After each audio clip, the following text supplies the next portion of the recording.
Good morning, America. This morning, severe weather. Oh, yeah, there it goes. A reported tornado touching down in Wisconsin. Hail covering roadways, looking like snow. Flash flooding emergencies in the Midwest.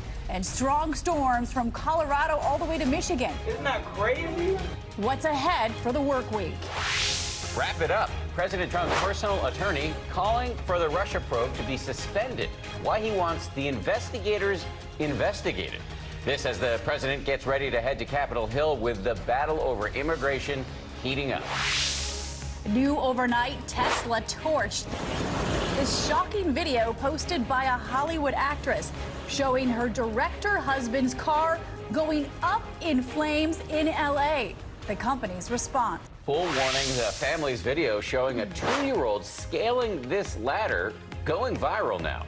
Whose big idea was it to have this door put on a ladder with slots like that? The safety advice you need to hear this summer season.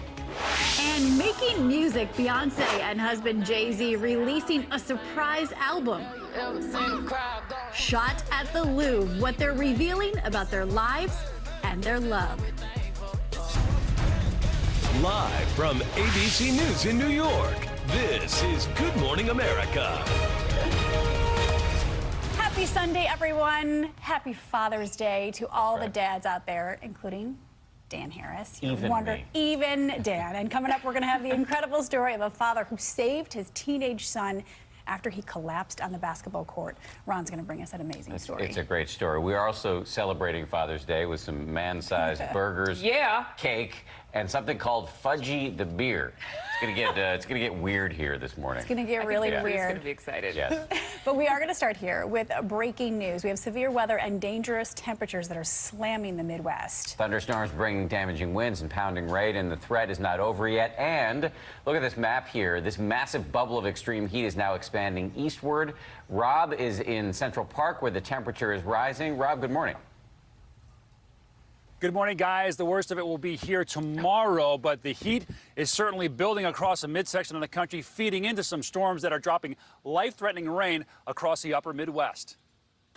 Overnight, severe weather and flash flooding slamming the Midwest.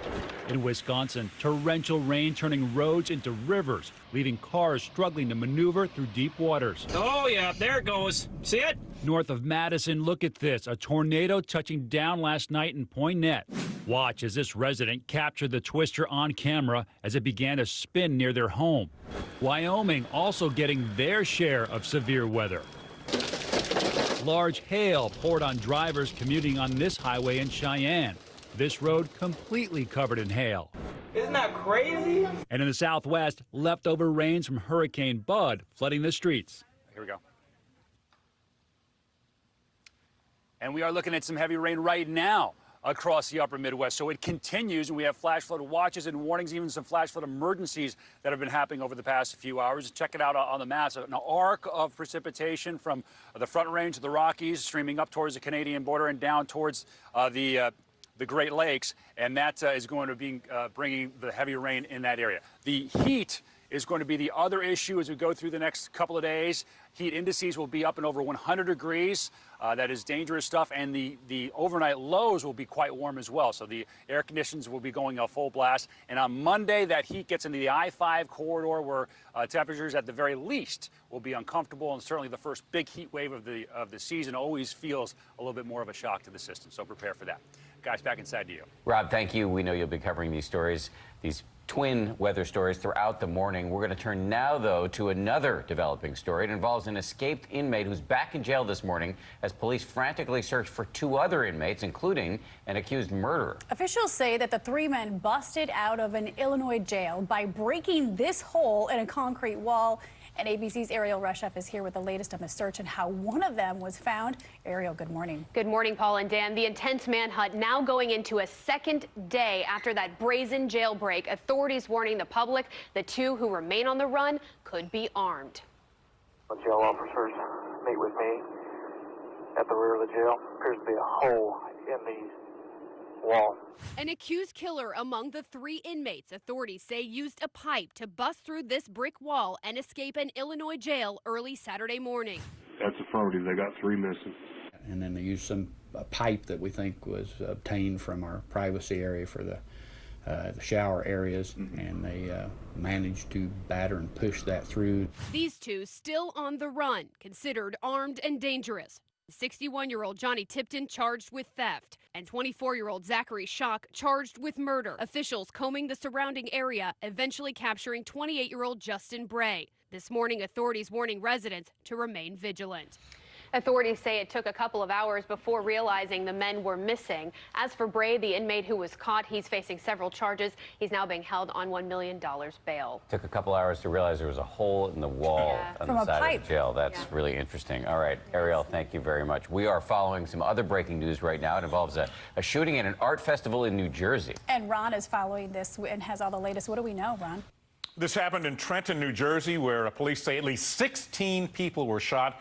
Several others injured as gunfire broke out in an all-night art festival. Police say the shooting started just before 3 o'clock in the morning. A video posted on social media shows a chaotic scene, as you can imagine, as police and bystanders were trying to help the victims. Police say multiple people opened fire inside of a gallery. One suspect was killed. Another is in custody now. This video just coming in showing the aftermath, people screaming, others laying on the ground. It sounds like a very harrowing situation there in Trenton, New Jersey, just a few hours ago this morning. And we'll check in with you in just a little bit, Okay. Ron. Thank you. We do want to move to politics and the battle over immigration, with the president doubling down on his claim that parents and children are being separated at the border because of a law made by Democrats. There could be a change coming this week, though, and ABC's Stephanie Ramos has more now from Washington. This morning, President Trump is set to meet with Congress on Tuesday to take on immigration.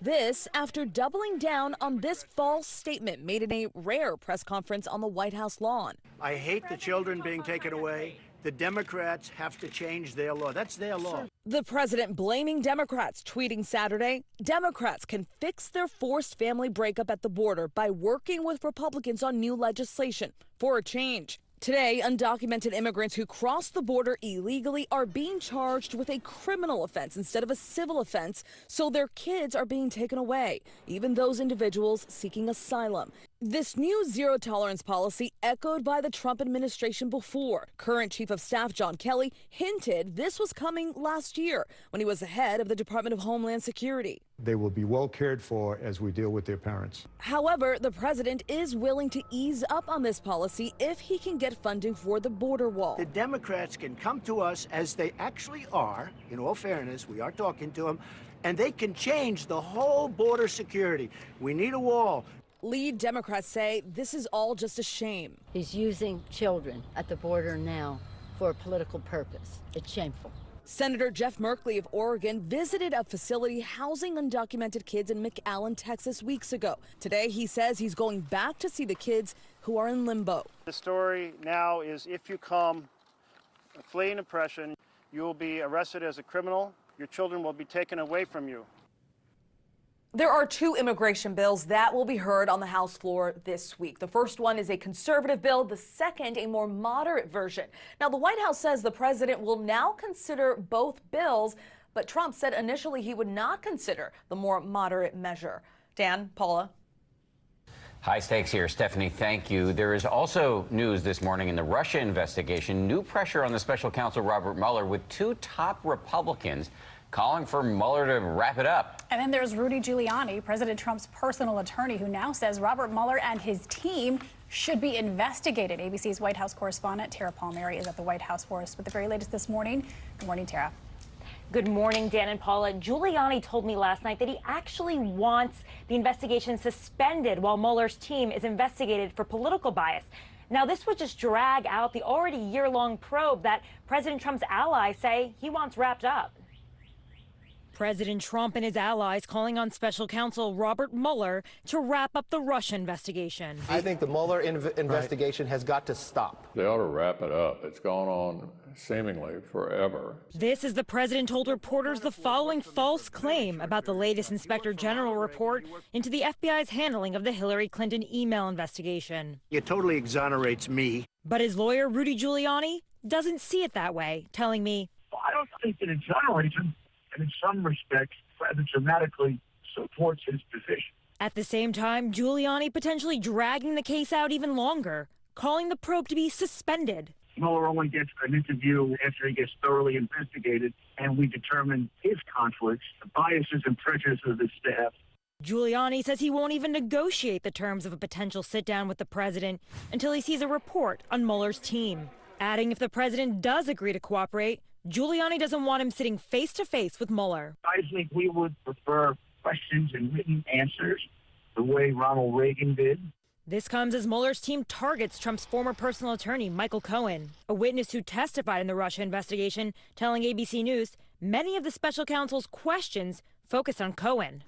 Sources tell ABC News that Cohen may cooperate with prosecutors in a separate investigation into his business dealings and that $130,000 payment to adult film star Stormy Daniels. Something Giuliani says the president is not worried about. The president isn't concerned at all. He's concerned for Michael Cohen. He's not concerned about anything Michael Cohen can do to him. President Trump's former campaign manager, Paul Manafort, spent his first weekend in prison. And while President Trump tweeted his sympathy for him, Giuliani tells me that he won't even consider a pardon for Manafort or Cohen until the investigation is completed. Dan, Paula. Good to know. Tara reporting from the White House for us this morning. Tara, thank you. We want to bring in ABC's chief White House correspondent, John Karl, who's also in D.C., hosting This Week a little bit later this morning. John, good morning to you. Good morning. So let's talk about the Russia investigation. Rudy Giuliani now calling for an investigation into the investigation. It's one thing when he speaks, but now we have prominent lawmakers like McCarthy and Mitch McConnell talking about the Mueller investigation, that we need to wrap it up. So does that make a real difference? It does, and this is a significant change, Paula. I mean, the Republican leadership in Congress has been consistent in supporting the Mueller investigation. So even as the president's called it a witch hunt, even as some of his allies and his base have vilified Mueller, the congressional leadership, people like McCarthy and Paul Ryan and Mitch McConnell, have said that Mueller must be allowed to do his work. Now the fact that they are coming out and saying it's got to be wrapped up and it's got to be wrapped up soon and it's gone on too long, this is a significant change that could erode the political support for Mueller's investigation. And ultimately, the political support really matters here. So would this make it easier for the president to fire him? Well, it certainly could. I mean, they've still held the line saying that firing Mueller would be a mistake. But if the investigation goes on for a significant time after these congressional leaders have said that it needed to stop, it does give the president some, it seems to me, gives him some leeway to do something dramatic like that. Very quickly here, you've got the former White House strategist, controversial guy, Steve Bannon, on your show this morning. You say he's expected to talk about launching a big push for Republicans in the midterms. But given the current atmosphere and given his past support for people like Roy Moore, what are his odds of success?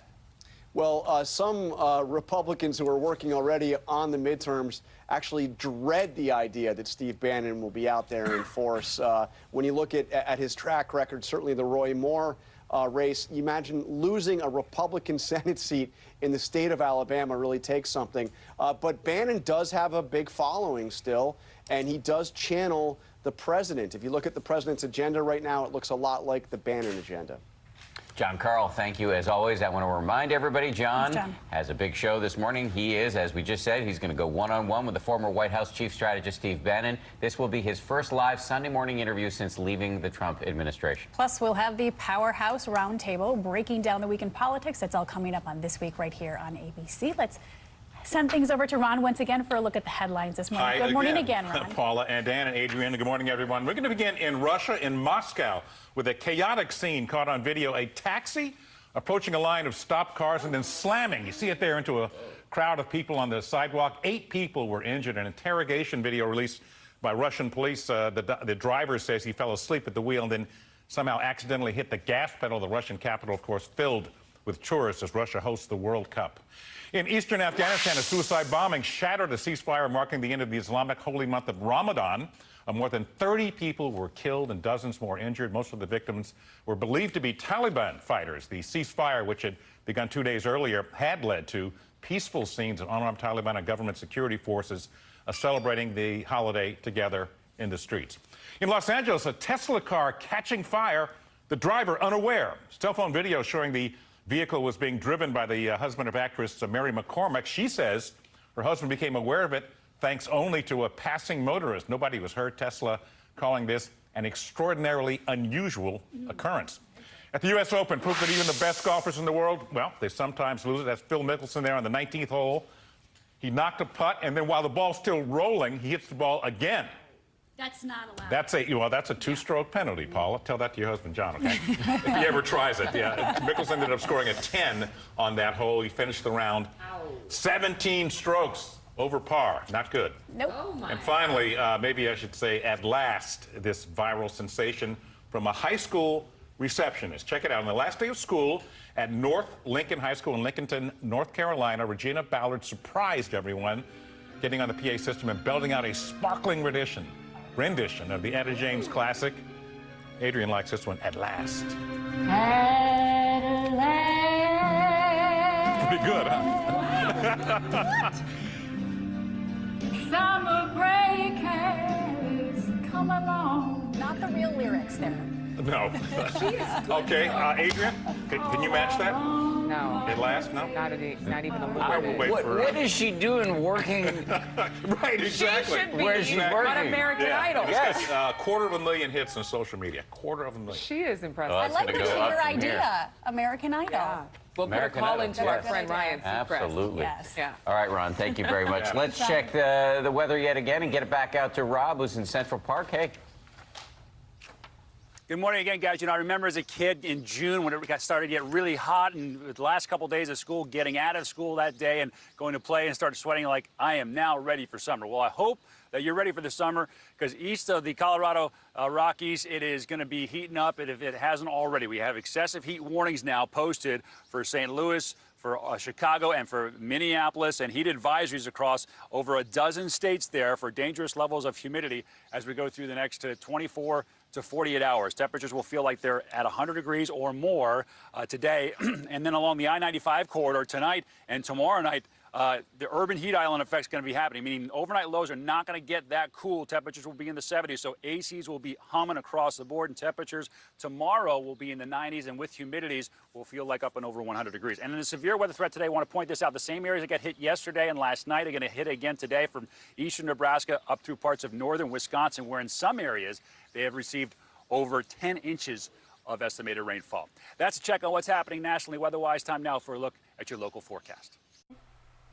Overall, it's a pretty pleasant Father's Day with some sunshine mixing in with clouds. Temperatures today topping out into the low 90s. Our feels-like conditions right around 95 degrees. Straight chance for an afternoon storm, mainly off to our west. Many of us, if not all of us, staying on a dry note today. As we take a look at our feels-like conditions tomorrow, breaking into the triple digits, so stay well hydrated. A look at our extended outlook, an unsettled middle to later half of this week with daily thunderstorms, temperatures back near average. Phil Mickelson, we feel your pain. Ricky Fowler not doing so hot yesterday. That chorus really just taking it to them. But you know, it's going to be a great day to be in the Hamptons with all this heat building. So maybe after they get done with their early rounds, they can head to the beach later on today. I think we know what's in store for Rob Marciano. Is the final round of the U.S. Open. You're going to be watching it on Father's Day, right? Absolutely. Camped out in front of the couch with the kids, whether they like it or not.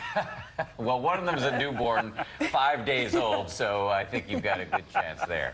All right, Robert, get back in the studio. We'll talk to you in the next half hour. Loosen your tie up, too, man. You're outside now. What's wrong with this tie? Do not take fashion advice. I'll talk to him a little bit later. But, it is Father's Day. You've got a really great story to bring to us. A very touching story. It's about a dad who saved his son's life, making, as you can imagine, this Father's Day an extra emotional one for those two.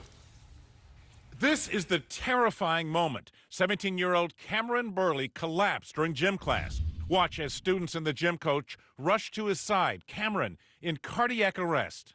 Thought he had just twisted an ankle or something. Then I saw his arms go limp, and he fell to his knees and his chin hit the floor, and I knew something was seriously wrong then. It was scary because I almost died. The school nurse grabbed an automated external defibrillator, known as an AED, to send a shock to Cameron's heart, while the coach, who happens to be Cameron's own father, does CPR. You were thinking, I'm going to lose my son, you know, what's wrong with him? He's been healthy for 16 years and nothing like this has ever happened before. A few seconds later,